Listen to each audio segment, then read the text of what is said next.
demand is generally classified on the basis of various factors such as nature of a product, uses of a product, number of consumers of a product, and suppliers of the product. अब यो डिमान्डलाई हामीले various फ्याक्टरको बेसिसमा classify गर्न सक्छौँ, जस्तो कस्तो खालको product हो हो अनि त्यसको युज के हुन्छ, त्यो बेसिसमा हामीले यो डिमान्डलाई डिटरमाइन गर्छ। यसमा दुईटा मेजर हेरौँ। पहिला अटोनोमस एन्ड डेराइभ डिमान्ड भन्ने छ। अटोनोमस डिमान्ड हैन, आपसे आप हुने अटोनोमस भनेको जस्तो the demand for a product that is not associated with the demand of other products is known as autonomous or direct demand हैन। अटोनोमस त्यो अरूबाट प्रेरित होइन हैन, जस्तो डेराइभ भनेको अरूसँग कन्सर्न भएर आउँछ। अटोनोमस भनेको स्वयस्फूर्त रूपमा सेल्फ युजको लागि। डाइरेक्ट डिमान्ड पनि भन्न मिल्छ यसलाई, direct demand, and it is arises due to natural desire of an individual to consume the product. For example, demand for a food, shelter, clothes, vehicles is autonomous as it arises due to biological, physical, and other personal needs of the consumer. त्यही यसलाई autonomous डिमान्डको रूपमा भन्छ। अब अर्को जुन derive demand छ, autonomous भित्र पनि अरू डिफ्रेन्ट टाइप्सको डिमान्डहरू छ, जस्तो प्राइस डिमान्ड जुन हामीले भर्खरै अगाडि पढ्यौं, त्यो प्राइस डिमान्ड नै हो। Price demand means the amount of commodity of a person who is willing to purchase at a given price, other things remaining the same, but there is inverse relationship between price and demand भन्ने जुन छ, जस्तो quantity demand of x equals to function of price of x, this is the price demand। प्राइसको बेसिसमा हुने demand अथवा प्राइसमा भएको चेन्जेसले अथवा price certain price हुँदाखेरि कन्ज्युमरले कति डिमान्ड गर्छ, त्यस्तो टाइप्स, त्यसलाई हामीले प्राइस डिमान्डको रूपमा डिफाइन गर्छौँ। प्राइस डिमान्डले के देखाउँछ, प्राइस र डिमान्डको बीचमा इन्भर्स रिलेसनशिप देखाउँछ भन्ने, तर सेम कमोडिटी हुनु पर्यो है। जस्तो क्वान्टिटी डिमान्ड अफ एक्स भयो भने प्राइस अफ एक्स नै हुनु पर्यो, यो खालको यो बीचमा इन्भर्स रिलेसनशिप हुन्छ। अर्को income demand. Here, income demand refers to the willingness of an individual to buy a certain quantity at a given income level। अब हामीले एक ठाउँमा इन्कम राख्छौँ, अर्को ठाउँमा क्वान्टिटी डिमान्ड राख्छौँ भनेको सर्टेन इन्कम लेभलमा कन्ज्युमरले कति डिमान्ड गर्न सक्छ अथवा चाहिँ कति डिमान्ड गर्छ। अब नर्मल गुड्सको केसमा हेर्ने हो भने है, नर्मल गुड्सको केसमा के हुन्छ, direct or positive relation. That means when the income of the consumer increases, consumer demands more of that commodity। हैन, हाम्रो आम्दानी बढ्दै गयो भने हामीले क्वान्टिटी डिमान्ड पनि बढ्दै जान्छौँ भने त्यस्तो के को क्वान्टिटी डिमान्ड त भन्दाखेरि नर्मल सुपेरियर गुड्सहरू अथवा यसमा लग्जरियस गुड्सहरू वाला सुपेरियर टाइप्सको गुड्सहरू अथवा नर्मल गुड्सहरूको केसमा जति हाम्रो आम्दानी बढ्यो हामी त्यति नै त्यसको डिमान्डलाई बढाउँछ। तर inferior goods, low quality goods भन्छ हैन त्यसलाई, there is inverse relationship between income and the demand for inferior goods. तर लो क्वालिटी गुड्समा के हुन्छ, हाम्रो आम्दानी बढ्यो भन्दैमा हामी डिमान्ड चाहिँ बढाउँदैनौँ। किन? जस्तो तपाईको आम्दानी थोरै हुँदाखेरि लो क्वालिटी गुड्सहरू कन्ज्युम गर्दा, तर तपाईको आम्दानी बढ्दै गयो, धेरै आम्दानी हुँदै आयो भने अब तपाई लो क्वालिटी गुड्सको कन्ज्युम गर्न छोड्नुहुन्छ हैन।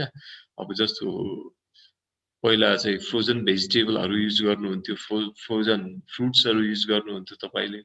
अब तपाईको आम्दानी बढ्यो भने अब फ्रोजन भेजिटेबल अथवा फ्रुट्स युज गर्नुहुन्न, तपाई के गर्नुहुन्छ, फ्रेश भेजिटेबल अथवा फ्रेश फ्रुट खोज्नुहुन्छ, चाहे पैसा महँगो किन नहोस् हैन। अनि त्यसैगरी तपाईको आम्दानी बढ्दै गयो भने पहिला चाहिँ मोटो चामल हैन, त्यो चाहिँ राइस, लो क्वालिटी राइस तपाई युज गर्नुहुन्थ्यो। अब तपाई हाई क्वालिटी राइस, जिरा मन्सुली राइसदेखि लिएर अरु महँगो राइसहरू छ, त्यो चाहिँ महँगो चामलहरू तपाईँ युज गर्नुहुन्छ हैन। त्यस्तो खालको जेमा पनि जुत्ता भन्नुहोस्, तपाईँ लोको इन्कम कम हुँदाखेरि गोल्डिसा युज गर्नुहुन्थ्यो, अब आम्दानी बढ्यो त्यसपछि नाइक, एडिडास लगायतका ब्रान्डेड सुजहरू खोज्नुहुन्छ हैन। यो खालको इन्कम कम हुँदाखेरि लो क्वालिटी गुड्स कन्ज्युम हुन्छ, तर इन्कम बढ्यो भने त्यस्तो गुड्सहरूको कन्जम्सन घट्छ। भनेको इन्फेरियर गुड्सको केसमा के हुन्छ त, त्यस्ता लो क्वालिटी गुड्सहरूको केसमा तपाईको आम्दानी बढ्दै गयो भने त्यसको कन्जम्सन घट्दै आउँछ। त्यो खालको इन्भर्स रिलेसनशिप हुन्छ between income and the quantity demand for inferior goods. यो भयो इन्कम डिमान्ड। अनि अर्को हाम्रो क्रस डिमान्ड भन्ने छ। अब यो क्रस डिमान्डमा बेसिकली रिलेटेड गुड्सहरू भन्छ है, रिलेटेड गुड्स एकअर्कासँग रिलेटेड। जस्तो when the demand for a commodity depends not on its price but on the price of other related commodities. कहिलेकाहीँ के हुन्छ त आफ्नै प्राइसमा मात्रै कुनै कमोडिटीको डिमान्ड डिपेन्ड हुँदैन, अर्को कमोडिटीको प्राइसमा पनि डिपेन्ड हुन्छ। त्यस्तो खालको कमोडिटिजहरूलाई क्रस के अरे यो रिलेटेड गुड्स भन्छ, तिनीहरूको केसमा हामी क्रस डिमान्ड हेर्छौँ है। जस्तो यसमा दुईटा खालको गुड्सहरू छ, एउटा सब्स्टिट्युट गुड्स र कम्प्लिमेन्ट्री गुड्स। यसलाई कम्पिटिटिभ डिमान्ड पनि भन्छ substitute. Substitute goods are those goods which we can use by replacing such as tea and coffee, Coke and Pepsi. Positive relationship between price of Y and the quantity demand for X. एउटाको quantity demand अर्कोको price. जस्तो T र coffee, टीको price बढ्दै गयो भने कफीको demand के हुन्छ होला त मार्केटमा? टी नै कफी जति मूल्य पुग्यो, टी पहिला 10 रुपियाँ ग्लास पाइन्थ्यो, 20 रुपियाँ, 25 रुपियाँ, 30 रुपियाँ, 50 रुपियाँ हुन थाल्यो भने अब मानिस टी कन्ज्युम गर्नुको साटो के गर्छ त कफी कन्ज्युम गर्छ। So demand for coffee depends upon the price of the tea. Similarly, demand for Coke may also depends upon the price of the Pepsi. PepsiCo price बढ्दै गयो भने कोकको डिमान्ड अभियसली के हुन्छ त बढ्न सक्छ, किन पेप्सी खाने मान्छेहरू पनि अब कोकको डिमान्ड गर्छन्, पेप्सी महँगो भयो भने। त्यस्तो खालको एउटाको प्राइस बढ्यो भने अर्कोको क्वान्टिटी डिमान्ड बढ्ने, यसलाई सब्स्टिट्युट गुड्सको रूपमा हामीले कम्पिटिटिभ डिमान्ड भनेर यसलाई बुझ्न सक्छौँ। एउटा क्रस डिमान्डमा, अर्को क्रस डिमान्डमा कम्प्लिमेन्ट्री गुड्सको केसमा पनि। कम्प्लिमेन्ट्री गुड्स भनेको such as paint, ink, car, and petrol are related to each other. It means if we demand one commodity, then another commodity is compulsory. अनि एउटा कमोडिटीको डिमान्ड गर्दाखेरि अर्को कमोडिटी पनि सँगसँगै आवश्यक पर्छ। एउटाबाट सेटिस्फ्याक्सन लिनको लागि अर्को कमोडिटी रिक्वायर्ड हुन्छ भने त्यस्तो खालको कमोडिटीलाई कम्प्लिमेन्ट्री गुड्स भन्छ। यस्तो खालको कमोडिटीको केसमा यो पनि क्रस डिमान्ड नै हो। जस्तो यसमा नेगेटिभ रिलेसनशिप हुन्छ, एउटाको प्राइस अर्कोको क्वान्टिटी बिचमा। जस्तो pen and ink, car and petrol भन्यौँ, पेट्रोलको मूल्य जति जति बढ्दै गयो कारको डिमान्ड घट्दै आउँछ हो। एउटाको मूल्य बढ्दै गयो अर्कोको डिमान्ड घट्दै आउने, एउटाको मूल्य घट्यो भने फेरि चाहिँ अर्कोको डिमान्ड बढ्ने, यो खालको हुनसक्छ। यो क्रस डिमान्ड, यो अटोनोमस डिमान्ड भित्रै प्राइस डिमान्ड भयो, इन्कम डिमान्ड भयो, अर्को के त क्रस डिमान्ड।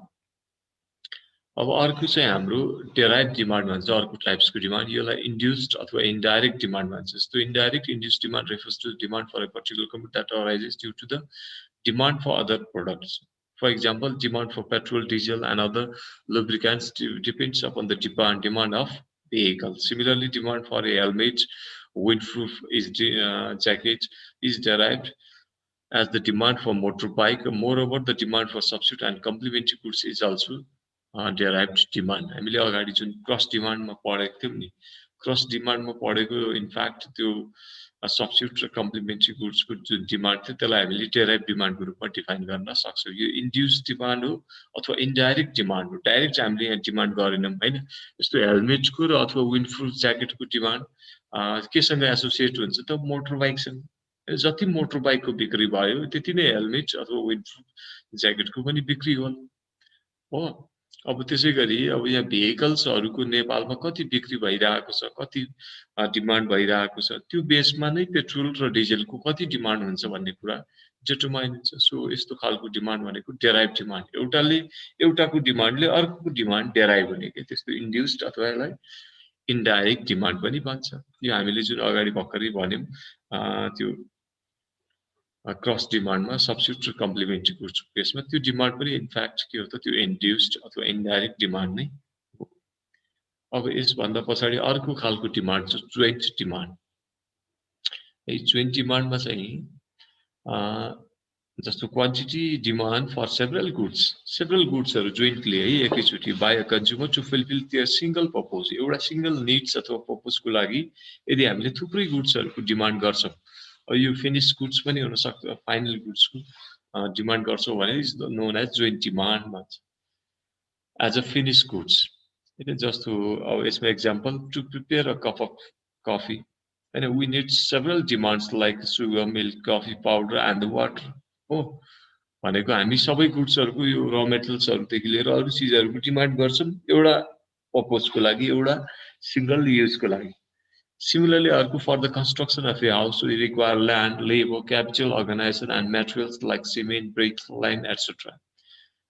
Single demand के हो त हाम्रो construction of a house हो हैन हाउस हाम्रो मेजर डिमान्ड अब त्यो हाउस कन्स्ट्रक्ट गर्नको लागि हामीले सेभरल अदर गुड्सहरुको पनि डिमान्ड गर्नु पर्यो सो यो जोइन्ट डिमान्ड के थुप्रै चीजहरु एकैचोटी डिमान्ड गर्ने एउटा चाहिँ पर्पजको लागि त्यसलाई हामीले के भन्छौं जोइन्ट डिमान्ड अब एउटा अर्को डिमान्ड चाहिँ कम्पोजिट डिमान्ड जस्तो if a commodity or service can fulfill several needs it is called composite demand एउटा गुड्सबाट सेभरल निड्सहरु फुलफिल हुन सक्छ जस्तो demand for a tomato can be used to make a pickle curry or so हैन एउटा गोलभेडाको demand गर्यो हामीले त्यसको चाहिँ अचार तरकारी झोल जे बनाउन मन लाग्छ त्यो बनाउनको लागि एउटा सिंगल कमोडिटी मल्टिपल युजको लागि डिमान्ड हुन्छ भने त्यसलाई कम्पोजिट डिमान्ड भन्छ हैन similar demand for milk coal electricity हैन दुधको डिमान्ड गर्छौं त्यो चिया बनाउनको लागि पनि होला मिल्क त्यतिकै ड्रिंक गर्नको लागि पनि होला अथवा